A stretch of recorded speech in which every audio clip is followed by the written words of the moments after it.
It's June 5th, 1944, another wartime Monday for Americans on the home front, and still no news of the anticipated invasion of France.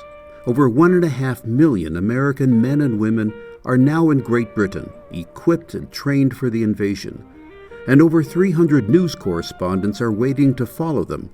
Until then, they keep Americans in suspense, filing carefully censored reports on preparations.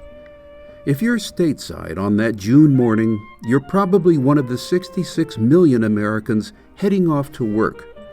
You probably take mass transit to your job because you're only allowed 4 gallons of rationed gas a week. And you want to save wear on your tires and your pre-depression automobile because you won't be getting any replacements until the war is over. Even without an invasion of France, there's still plenty of war news. In the Pacific, American GIs are slugging it out with the Japanese in Burma and New Guinea. But the big news this morning is from Italy. After 11 months of bitter fighting up the Italian peninsula, the American army is marching into Rome, the first Axis capital to fall. As President Roosevelt puts it, 1 up and 2 to go. At home, almost everywhere you look are signs of America at war. Glancing at one of the posters at work or even listening to your radio, you're reminded to buy bonds for the 5th war loan. At mealtime, you think about your ration book.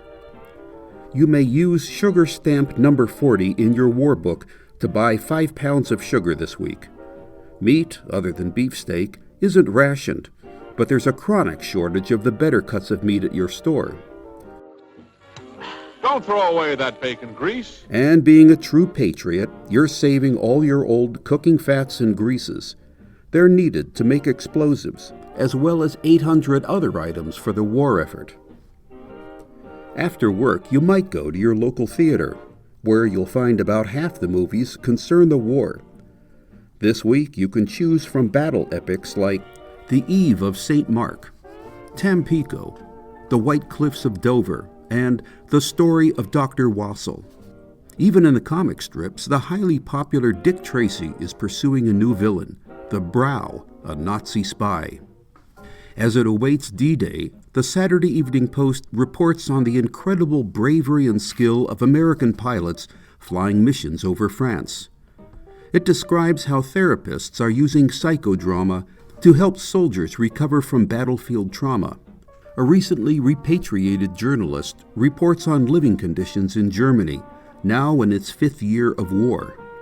Another reporter describes his meeting with members of the French underground who are preparing the way for the invasion force.